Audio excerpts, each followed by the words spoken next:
Julie Dugal, bienvenue sur VH Berries. Bonjour, merci de m'avoir invité. C'est vraiment un honneur, je suis vraiment super heureux et reconnaissant d'être dans ta cuisine devant deux magnifiques posters qui sont très colorés. Oui, merci. Et du coup, la couleur, c'est quelque chose qu'on retrouve beaucoup dans ton livre. Oui, j'ai jamais pensé comme ça, mais c'est vrai que quand on y pense, il y a un peu le lieu mythique du personnage qui est la forêt rouge. Donc, il y a beaucoup le rouge qui revient par rapport à ça. Peut-être le vert de la forêt également.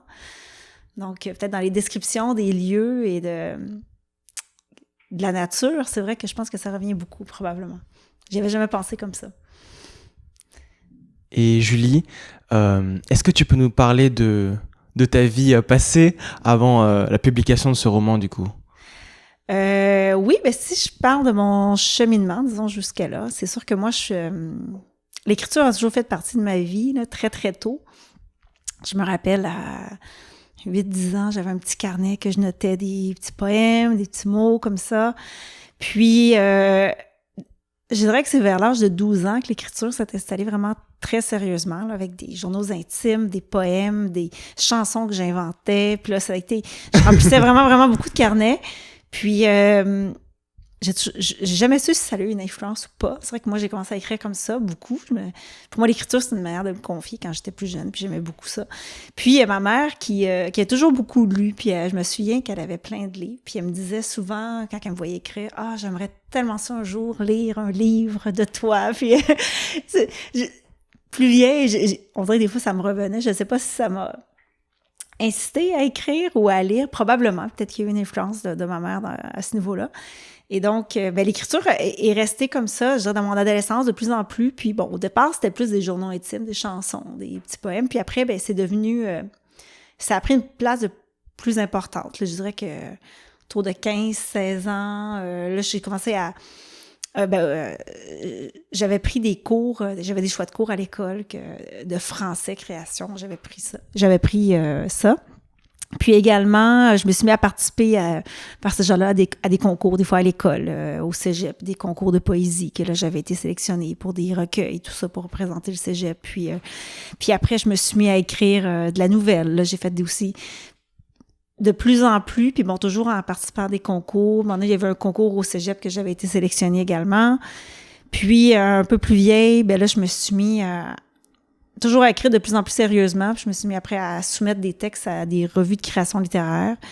J'ai eu des textes qui ont été sélectionnés, qui ont été publiés là, au début de la vingtaine. Et ça a commencé comme ça, petit à petit.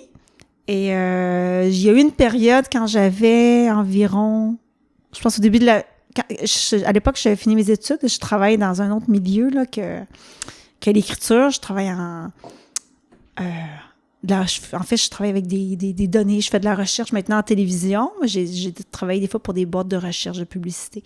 Et puis, en dehors du travail, j'avais commencé à suivre des cours à l'université en création littéraire. Donc, j'ai fait ça pendant 1 an. Là, ça m'a beaucoup aidé. J'ai publié dans des revues. Puis, j'ai travaillé sur des manuscrits. Et puis ça, c'était, je dirais, à la mi-vingtaine. Puis en fait, ce qui est arrivé, comme beaucoup de jeunes écrivains, en fait, mes manuscrits ont été refusés, malgré que j'avais publié dans des revues. Et puis, après, je dirais que c'est ça, vers la fin vingtaine, je m'étais dit, bon, il faut que je travaille un autre manuscrit, tout ça. Puis, le temps est passé, j'ai eu des enfants. Puis là, il y a eu une période, là, je dirais, de facilement là, 8-10 ans que j'ai pratiquement pas écrit avec... je m'étais dit que j'avais comme eu une remise en question par rapport à mon style d'écriture, tout ça. Puis après, l'arrivée des enfants, déjà, avoir un premier enfant, c'est un peu un choc, ça chamboule la vie. Puis là, d'arriver à écrire en dehors du travail des enfants, on dirait que ma tête, là, c'était impossible. Là, donc, ça a pris du temps. Et après, j'ai eu un deuxième enfant. Puis là, je dirais que pendant ces années-là, je me suis même demandé parfois si j'allais être capable de réécrire un jour au niveau de la création littéraire, là, parce que au niveau de l'énergie, je dirais, mentale, là, puis d'avoir le temps puis l'énergie pour ça. Puis, à un moment donné, quand ma plus jeune enfant a eu 2 ans et l'autre 5 ans, là, j'ai vraiment ressenti le besoin. On dirait, j'imagine que j'étais prête, peut-être que j'ai retrouvé l'énergie. Puis là, je me suis remis à écrire, mais là, j'avais l'impression que je repartais de tout le début parce que ça faisait longtemps que je n'avais pas fait. Puis bon, j'ai reparticipé à des concours littéraires. J'ai écrit des nouvelles, j'ai soumis des textes à des revues. Puis là, ça a fonctionné. 2 sur 2 ont été acceptés, ont été publiés dans des revues littéraires. Des revues ici qu'on connaît dans le milieu littéraire, le Mébius, il y avait Zinc, les brèves littéraires, l'époque Virage, il y en a eu plein, X, Y, Z. Puis bon, pendant, je dirais, je sais pas, 3-4 ans, là, j'ai écrit beaucoup de nouvelles littéraires. Je faisais beaucoup la nouvelle parce que comme j'avais des jeunes enfants souvent, puis avec le travail, vu que c'est des textes courts, ça me permettait d'avoir le temps de les écrire, là, puis de me remettre dans le bain un peu. Puis ça a quand même bien fonctionné, puis ça me redonnait confiance. Puis donc, pendant 3-4 ans, j'ai beaucoup publié dans des revues, peut-être une 15aine de textes. Et puis, il y a une nouvelle que j'ai écrite, que ça, c'était une idée d'un roman, qui est... En fait, c'est ça. Nos forêts intérieures, au départ, quand je l'ai commencé, j'avais l'idée d'un roman depuis très longtemps, de cette histoire-là, mais je savais pas trop comment j'allais le camper. On dirait que dans ma tête, j'avais juste l'atmosphère, mais cette ambiance de forêt, parce que moi, en fait, je suis née dans les Hautes-Laurentides, un petit village qui s'appelle l'Ascension. J'ai grandi vraiment, puis à l'extérieur du village, à la limite, là, quasiment on pourrait dire de la civilisation, là, parce qu'après notre village, moi, j'habitais après le village, puis j'habitais près d'un lac, puis après le lac où on était, en fait, c'était une ZEC, là, une zone d'exploitation contrôlée, qui est un territoire où il y a de la chasse, de la pêche, puis que c'est... Fait qu'après, il y avait comme plus rien, là, puis j'ai grandi là. Puis, donc plus vieille, là, c'est ça que j'ai comme eu cette ambiance-là de nature qui m'est revenue, là, probablement... ça m'est revenu, là, un peu l'ambiance de la nature, peut-être le désir de se reconnecter avec toutes mes origines sont revenues. Probablement aussi, quand je repense à le fait d'avoir mes enfants, sûrement que ça m'a rappelé ma propre enfance.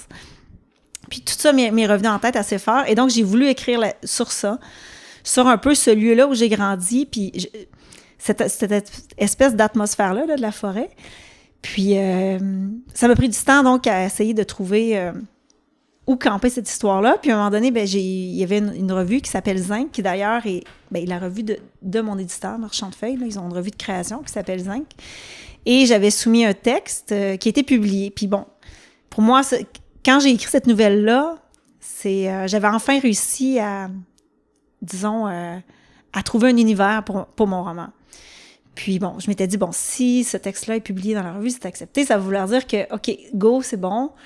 Et c'est une bonne histoire.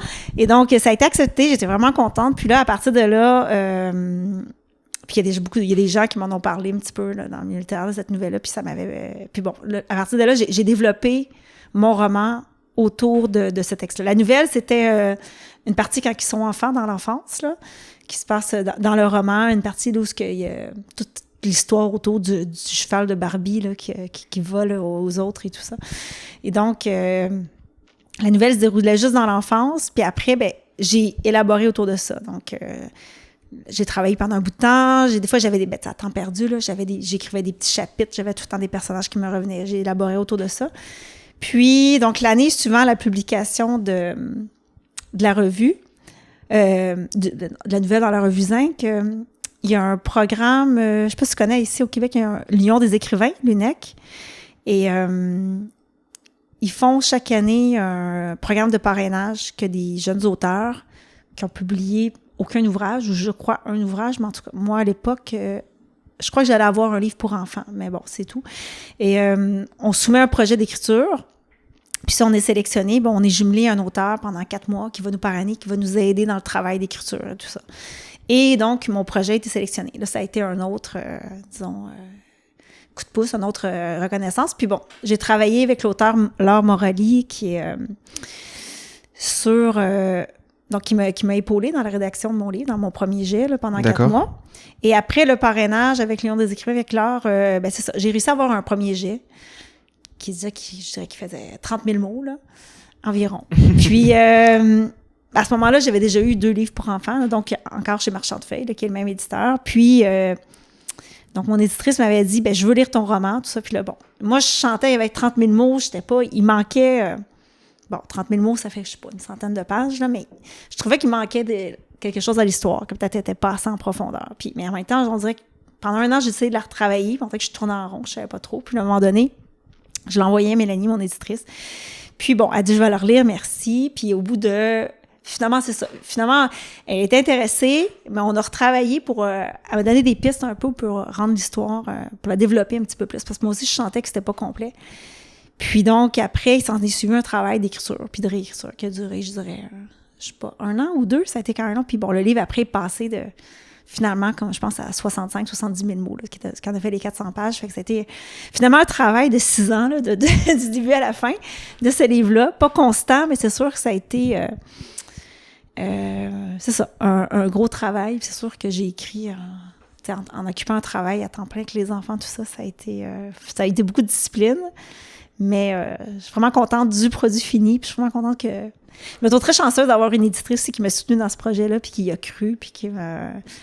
Puis, bon, ça m'a poussée à aller vraiment le plus loin que je pouvais pour faire cette histoire-là, au final. Donc, c'est vraiment de mes 12 ans jusqu'à la publication de ce livre-là. C'est ça. C'est ça.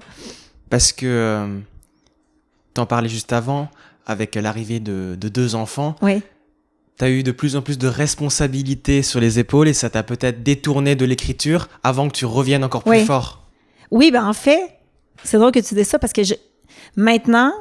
Une fois que je suis revenue, l'écriture est beaucoup plus présente dans ma vie, malgré que je suis beaucoup plus occupée qu'elle ne l'était avant. On dirait que quand on a énormément de temps libre, on a l'impression qu'on peut écrire n'importe quand. Puis, on le fait pas. Ben, c'est ça. Alors que quand on a très peu de temps, on se rend compte que c'est là ou jamais. Et donc, quand on a le temps, on le prend. Puis maintenant, puis en fait, la grosse différence aussi que peut-être avant, je faisais pas, c'est que maintenant, même quand j'écris pas, dans ma tête, souvent, il y a des histoires qui se forment, puis il y a plein de choses qui se passent. Puis souvent, quand j'arrive le moment pour écrire, je sais déjà, j'ai pas la page blanche parce que j'ai déjà réfléchi beaucoup. C'est comme si ma tête est disponible aussi. Alors qu'avant, peut-être, des moments que j'ai pas écrit, quand j'ai eu les enfants, quand je pouvais pas, quand je manquais d'énergie, ben ma tête était pas dédiée à ça. Alors que maintenant, elle est pratiquement tout le temps. C'est comme s'il y a une lumière qui s'est allumée, là. Mais c'est aussi peut-être parce que ton subconscient, il a mis l'écriture... dans son classement des priorités, du coup, oui, il y pense tout le temps. Oui. Je pense que il y a ce côté-là aussi, il y a comme un déclencheur, là, j'imagine. C'est ça.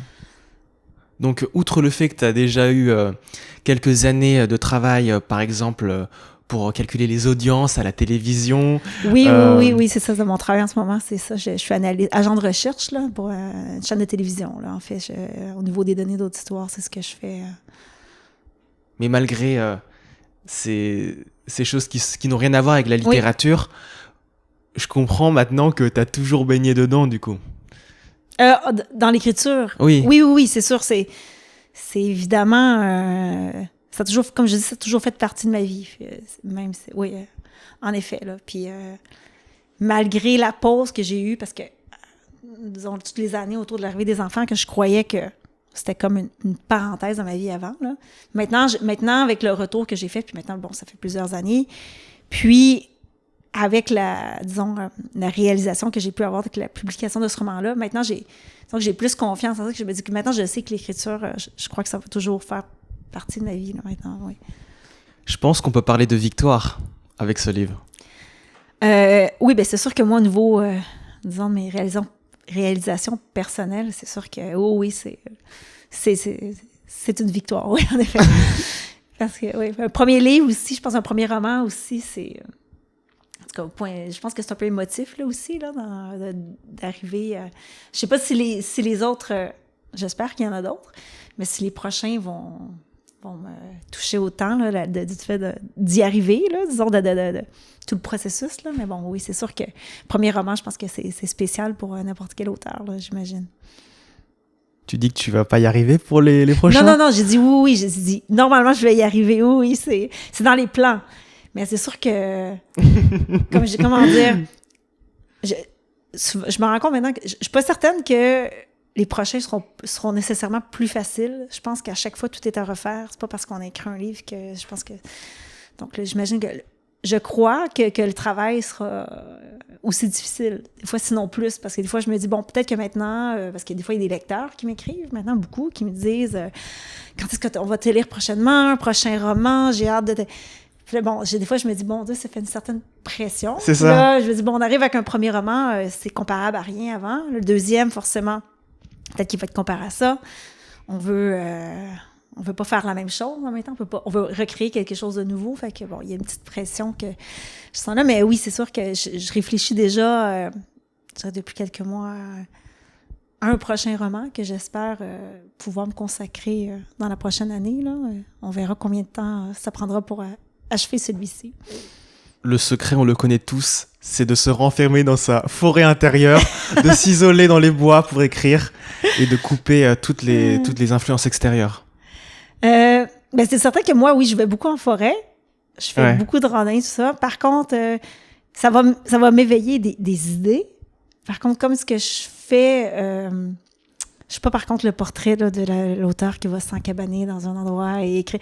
C'est comme je suis comme un peu plate à ce niveau-là. Moi, c'est vraiment, je vais écrire à la maison. Parce que souvent, oui, je suis beaucoup en forêt. Mais quand je vais en forêt, moi, je fais de la longue randonnée. Hein, alors, fait que c'est une journée, on part, on va marcher, je sais pas, 6, 7, 8, 9, 10 kilomètres avec un sac à dos, on a tout. On s'installe, le lendemain, on repart, et puis c'est des circuits comme ça. Fait que ça laisse... Disons qu'il y a beaucoup... J'en retiens beaucoup de ça. Il y a beaucoup d'idées qui me viennent. Il y a beaucoup d'ambiance. Je note des choses, j'ai tout un petit carnet. Mais donc, peut-être ça laisse pas beaucoup de place à dire je vais m'installer, je vais me mettre à écrire. De toute façon, on peut pas traîner un portable, on peut pas traîner. Mais il y a beaucoup... disons que ça a une grande influence, par contre, sur ce que je crée. Il y a beaucoup d'images qui me restent en tête. Il y a beaucoup d'idées qui me viennent dans ces instants-là. Je dirais que quand je reviens à la maison après, on va repasser, je sais pas, 2, 3, 4, 5, 6, des fois 7 jours en forêt. C'est sûr que ça me reste. Puis après, ben là, ça va nourrir mon imaginaire. Ça, c'est évident. Et on sent aussi, enfin personnellement, ça a été le cas pour moi, que tu es toujours connecté à tes 5 sens. C'est-à-dire qu'on sent une omniprésence des descriptions, des détails. Oui, ben c'est sûr que je pense que dans mon écriture, j'essaie de faire une écriture qui est très vivante, que le lecteur va avoir l'impression de vraiment être là, comme de la même façon que la narratrice. Ben ça, je pense, je m'en rends pas trop compte. Je pense que c'est assez naturel, là, la façon que j'écris. J'ai pas écrit ce livre-là en me disant faut que je fasse des descriptions. Mais c'est venu naturellement. Puis je pense que ça fait partie du style que j'ai d'écriture, là.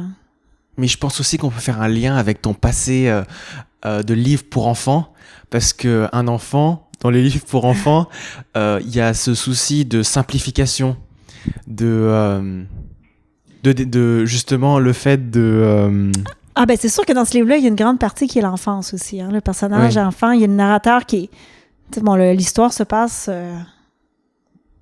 peut-être sur 30-40 ans, là, de l'enfance de la narratrice jusqu'à la vie adulte, puis il y a beaucoup de allers-retours dans le temps. C'est sûr que moi, l'enfance, c'est un thème qui est cher. J'ai aussi, je dirais que l'enfance, l'appartenance au territoire, la transmission, tout ce qui est autour de ça. Par rapport à la littérature jeunesse, c'est un petit peu, comment dire, les 2 livres pour enfants, c'est étrange de dire, mais par hasard, en fait, que j'ai... c'était pas un truc que j'avais réfléchi dans mon parcours. C'est que j'avais, comme à un moment donné, j'écrivais souvent avant le roman, là, je faisais souvent des textes des appels de textes pour des revues. Il y avait eu un concours. Il y a une revue qui s'appelle Le Relu, qui est une revue de littérature jeunesse au Québec.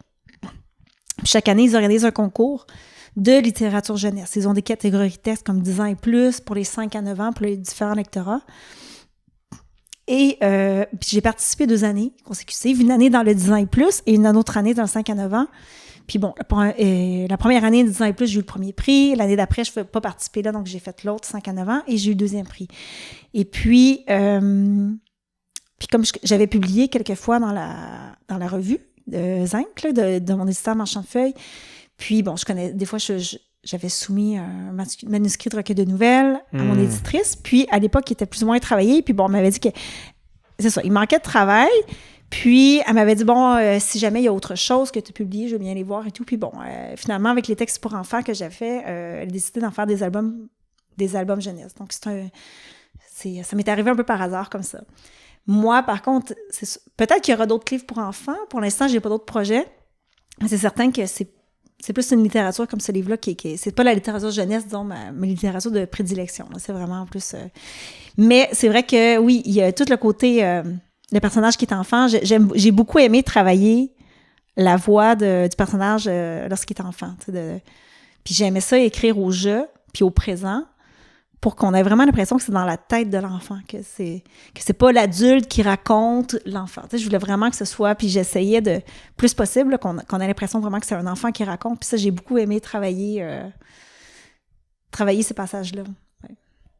Donc, Nos forêts intérieures, ça a pris combien de temps, l'écriture? Ah, ben ça, comme j'ai dit tantôt, si je figure des premiers mots jusqu'au dernier mot, quand j'ai terminé, puis que là, c'était accepté, c'est environ 6 ans, là, vraiment, du début à la fin. Mais c'est pas 6 ans travailler tous les jours. C'est ça, c'est un long travail. Au départ, j'ai écrit des fois quelques pages. Après, entre-temps, je faisais autre chose. Il y a eu les livres pour enfants entre-temps. Il y a eu des textes dans les revues. Mais du début à la fin, ça a été, disons, du point A au point B, ça a été 6 ans. Là.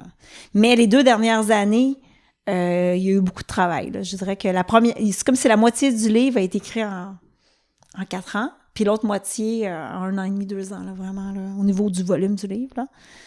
Puis, ouais, fait que ça a été un long travail, mais c'est sûr que c'est quand même 400 pages. Fait que je sais pas si le prochain livre sera aussi volumineux, on verra. En même temps, je pense que c'est une histoire qui ne peut pas être racontée en 100 pages. Ça n'aurait pas été aussi complet, aussi abouti. Là, voilà. J'adore cette couverture.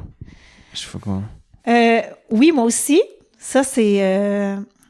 je peux rien, je dirais que c'est le travail de mon éditrice qui a fait un choix de sélection. Oui, et personnellement, moi, j'avoue que je suis vendue à Marchand de Feuilles, c'est mon éditeur, mais bon, en même temps, j'adore leurs livres depuis toujours, même avant que je sois publiée chez Marchand de Feuilles, puis ils ont toujours des couvertures, je dirais, hallucinantes. Là. Je trouve que leur choix de couverture est toujours vraiment belle. Et puis, un peu avant... lorsque, on avait terminé le manuscrit, tout ça, puis mon éditrice m'est arrivée avec cette couverture-là, elle m'a dit « Que penses-tu de cette illustration-là? » Et puis, j'avoue que je tombe en amour, on n'aurait jamais pu tomber mieux que ça. C'est une illustratrice suédoise, si je ne me trompe pas. Puis, je trouve que ça illustre merveilleusement bien l'histoire, parce que, de un, il y a toute la végétation, cette fille, on dirait de la forêt, qui a comme une couronne de fleurs, de feuilles et tout, puis l'enfant dans ses bras, qui représente aussi, ça représente le côté sauvage, mais ça représente aussi, je trouve, beaucoup le côté de la transmission d'une mère à son enfant, qui aussi, qui est un thème vraiment présent dans le livre également, là. Donc, voilà, ça illustre très, très bien mon roman, puis je suis très contente que ce soit ça, la page couverture. C'était quoi les autres propositions? En fait, au départ, c'est la première qu'elle m'a donnée. Il n'y en avait pas d'autres? Non, mais elle est arrivée avec ça, comme ça, elle m'a envoyé super cool. Elle dit « Que penses-tu de ça? » Puis là, j'ai tout de suite tombé en amour. C'était un coup de cœur instantané. Fait que moi, j'ai tout de suite dit « Oui, j'adore ça. » Je croisais les doigts pour que ça fonctionne. Et puis finalement, c'est ça, la couverture. Donc oui, j'étais très contente. Pour les gens qui ne connaissent pas encore ce livre et qui vont le découvrir, ouais. Comment tu le définirais? Comment je le définirais? Qu'est-ce que ça raconte? En fait, c'est ça. Ça raconte l'histoire de Nathalie, qui est une fille qui est née et qui a grandi dans une forêt, vraiment au nord des Laurentides, à la limite d'une zone qu'elle appelle la Forêt Rouge, qui est un endroit assez sauvage. Puis, en fait, dans son enfance, c'est ça... en fait, c'est ça. Nathalie, en fait, on la retrouve au départ à la naissance de sa fille. Puis à la naissance de sa fille, elle se rend comme compte que la vie qu'elle mène, qu'elle a menée adulte, il ne convient pas vraiment. Son couple ne fonctionne pas. Elle a des enfants, elle aime ses enfants, mais elle a l'impression qu'elle est dans une vie un peu fade. Puis tout à coup, avec la naissance de son enfant, elle se rappelle son enfance, la vie qu'elle a eue dans la nature, plus simple, plus... où aussi, elle a grandi un peu sans limite. C'était un grand territoire sauvage, les maisons n'étaient pas clôturées. Puis là, elle pense à ses enfants, qu'eux, elle trouve que les enfants de nos jours ont des horaires un peu trop réglés, qu'il y a un peu un jugement des autres parents, qu'il faudrait que ces enfants passent des cours de natation, de karaté, des cours de cuisine des camps de jour, des horaires un peu trop chargés. Puis, elle pense à sa propre enfance où c'était juste comme une enfance libre, puis qu'elle faisait juste courir à travers des champs de bleuets, dans les forêts, tout, puis elle se rend compte peut-être qu'elle trouve qu'elle a eu une enfance un peu vraiment plus riche, je dirais, puis elle a l'impression qu'elle ne pourra pas léguer ça à ses enfants, puis en même temps, c'est ça, je trouve qu'elle s'est emprisonnée dans une vie qui ne lui ressemble pas. Puis bon, à partir de là, on a beaucoup d'allers-retours dans le passé. Là, on va aller voir un peu c'est quoi son enfance qu'elle a eue, puis on va suivre un peu toute l'histoire de sa famille, puis toute l'histoire de son enfance. Bon, dans la forêt rouge, jusqu'il y avait aussi des... Son enfant, je pense qu'il y avait beaucoup d'imagination aussi. On voit les enfants, il y a une légende d'oiseaux qui appelle les oiseaux fantômes, qui hurlent chaque nuit, puis il y a toute une légende autour de ça qui kidnappe les enfants avec une sorcière dans la forêt rouge. Puis plus tard, bon, on comprend c'est quoi cet oiseau-là, tout ça. Puis... Et donc, son cheminement, c'est un petit peu de retrouver une vie qui lui ressemblerait plus. Là. Donc, en gros, comme je dis, c'est un peu un roman sur des vies qui ne nous ressemblent pas, dans lesquelles on s'emprisonne en grandissant. Puis le cheminement de la narratrice, c'est un petit peu de retrouver une vie qui lui ressemblerait. Voilà. Oui, et donc, disons, parallèlement à toute l'histoire qu'on suit le cheminement du personnage, donc la forêt de son enfance est toujours très présente, la forêt rouge, puis j'ai essayé de beaucoup travailler, même dans les passages dans mon écriture qui se passent pas en forêt.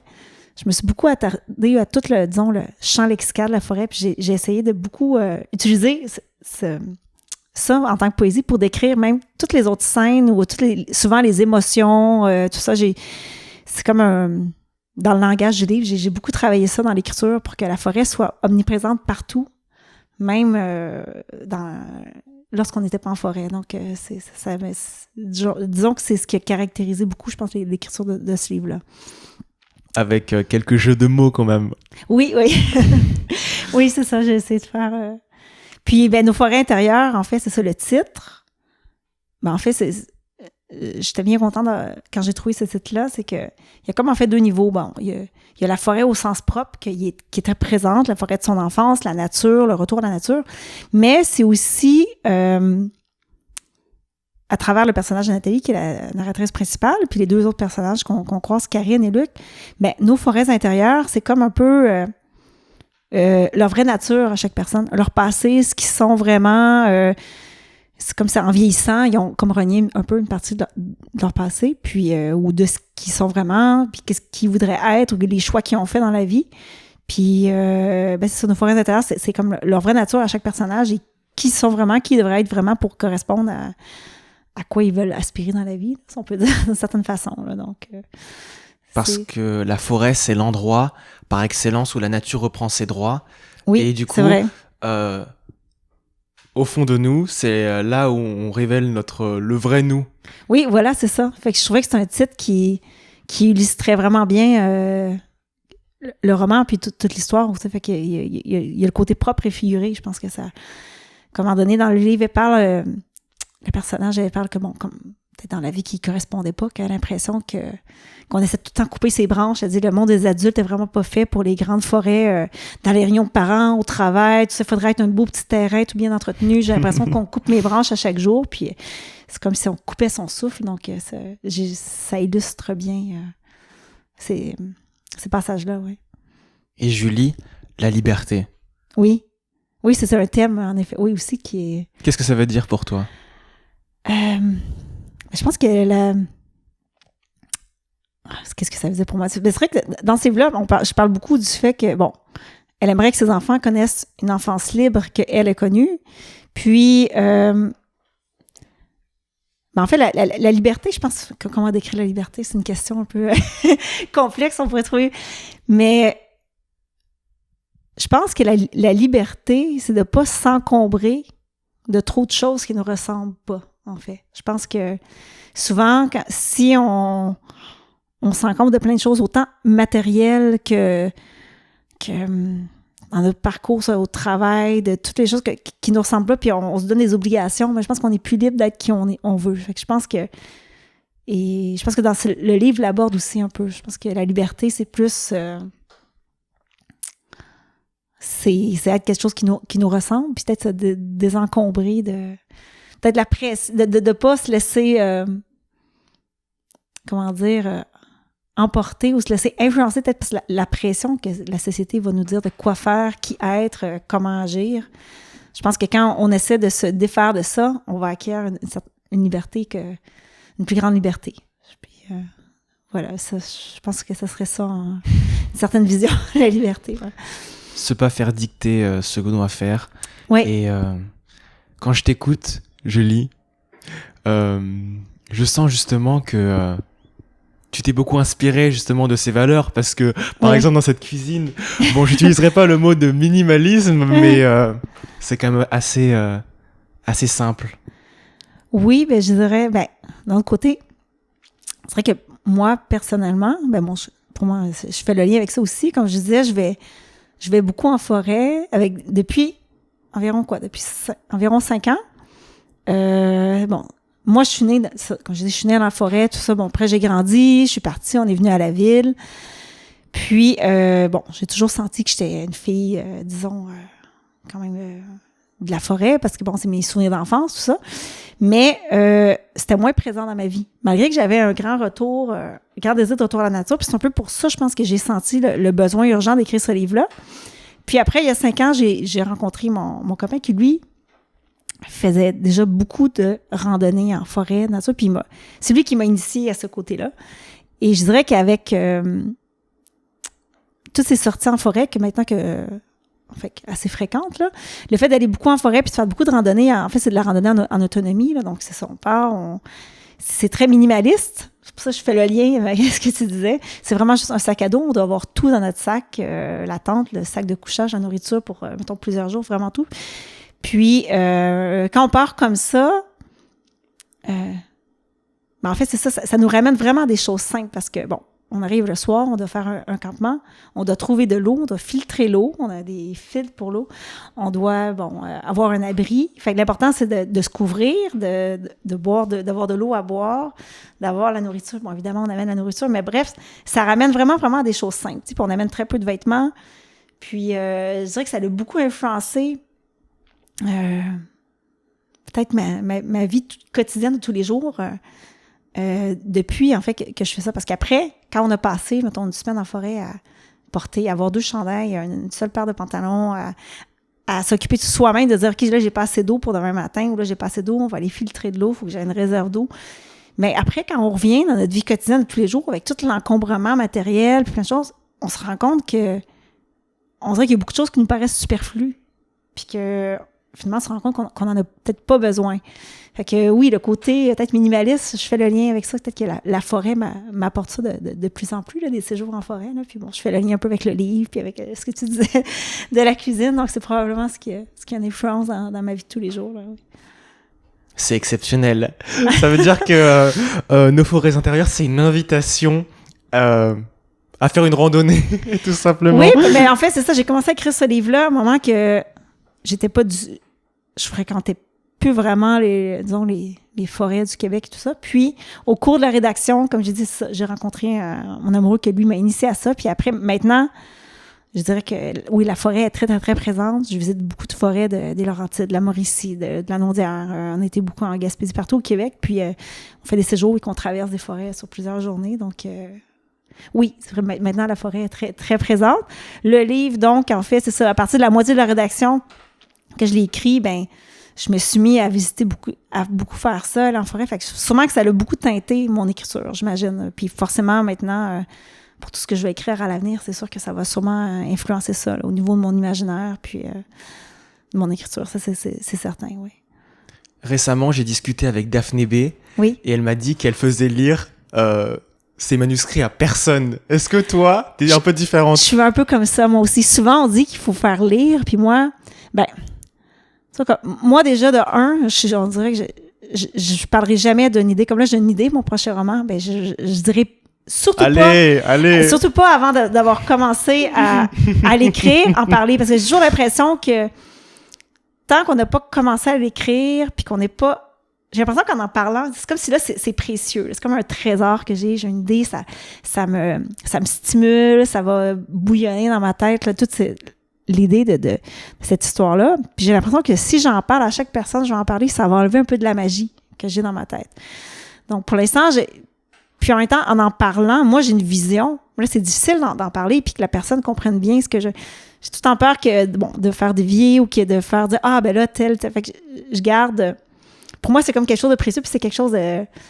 c'est ça, c'est comme un trésor que j'ai. Puis souvent, je vais attendre assez loin avant de... Comme moi, j'avoue que ce livre-là, je l'ai fait pas vraiment...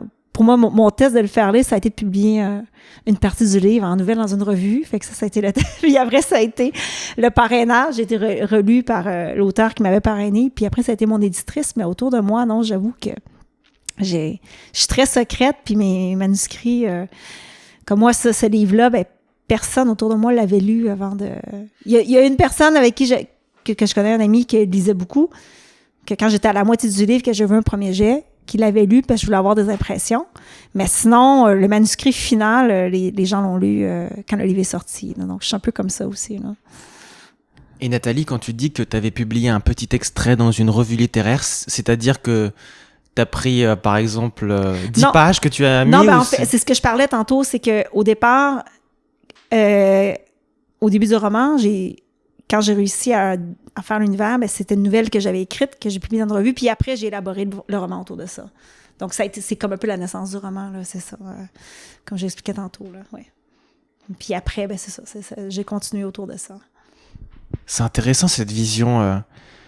J'avais rarement entendu parler de cette technique, justement, de publier un petit test et de construire toute moi. L'histoire Peut-être autour. Que je manque de confiance, je sais pas. Mais... je ne sais pas si ça va être comme ça pour le prochain. Mais bon, pour le premier, parce qu'au départ, c'est arrivé comme ça, j'écrivais beaucoup de nouvelles.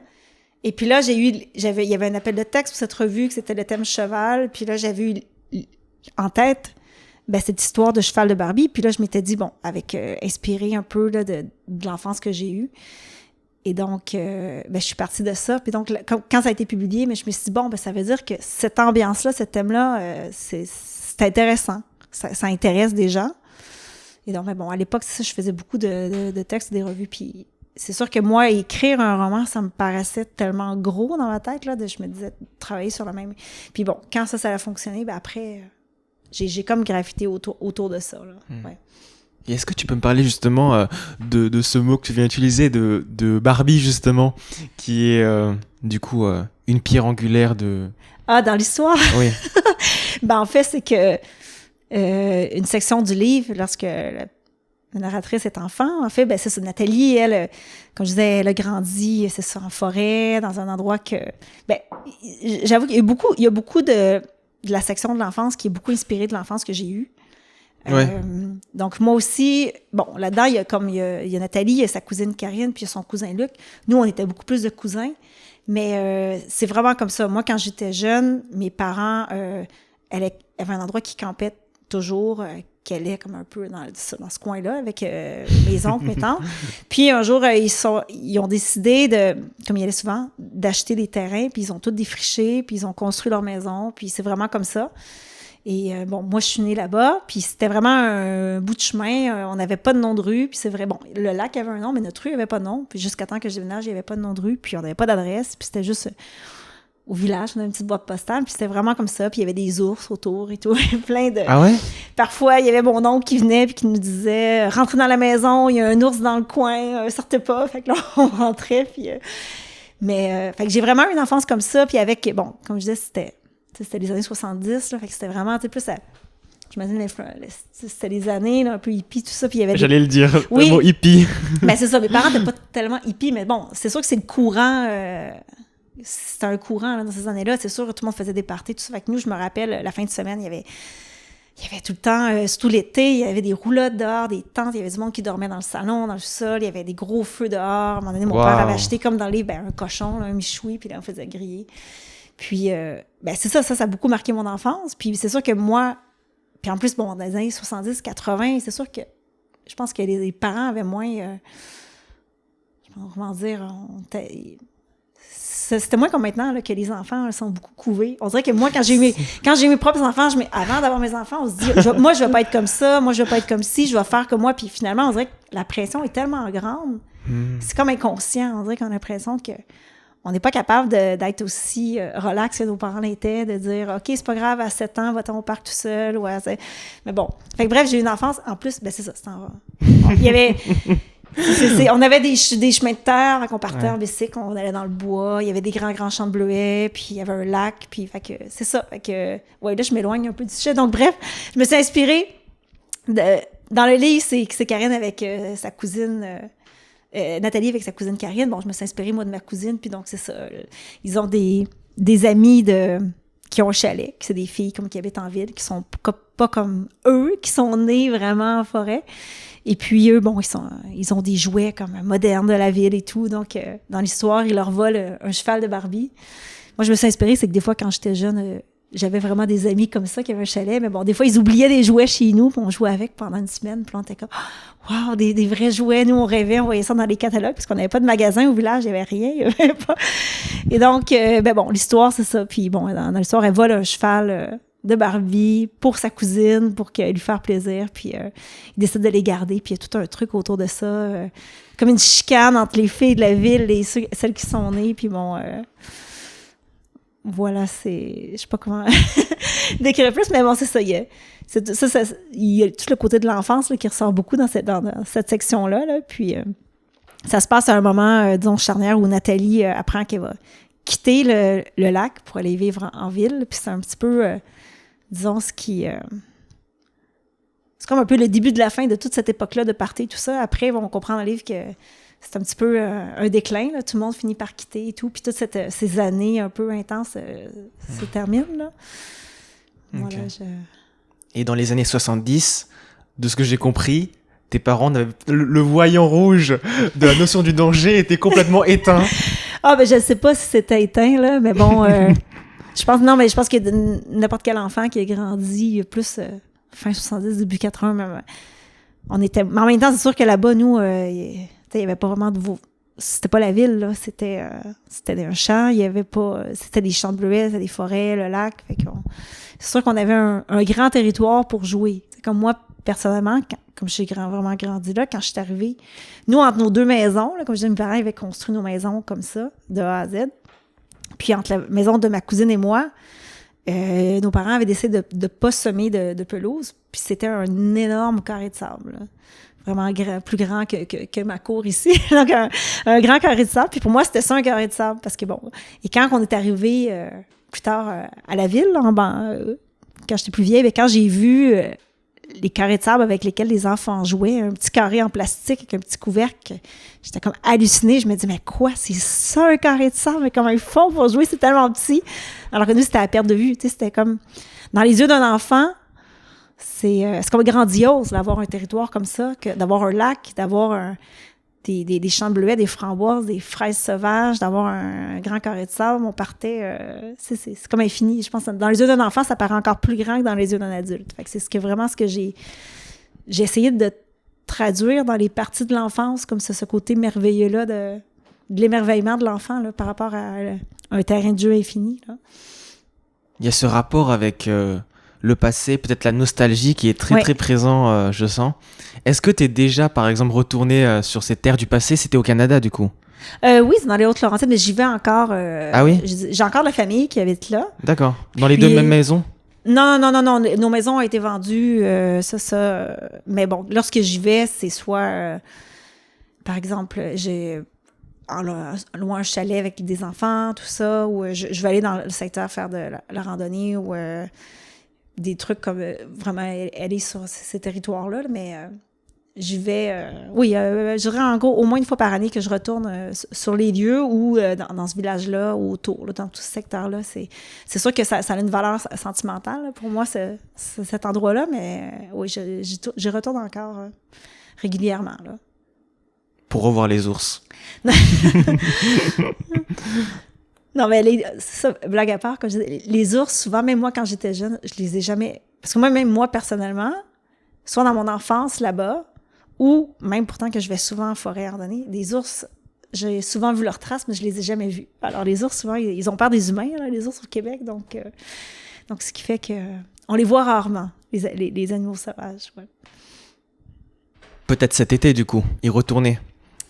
Oui, prochainement, durant mes vacances, je vais aller dans ce secteur-là, faire la randonnée, puis peut-être un peu de canot camping également dans le secteur, pas très loin de là-bas, oui. Et tu vas prolonger ce livre, ça va devenir une trilogie, ça va... Ah, ça, je sais pas, mais comme je parle jamais de mes sujets, on le saura pas.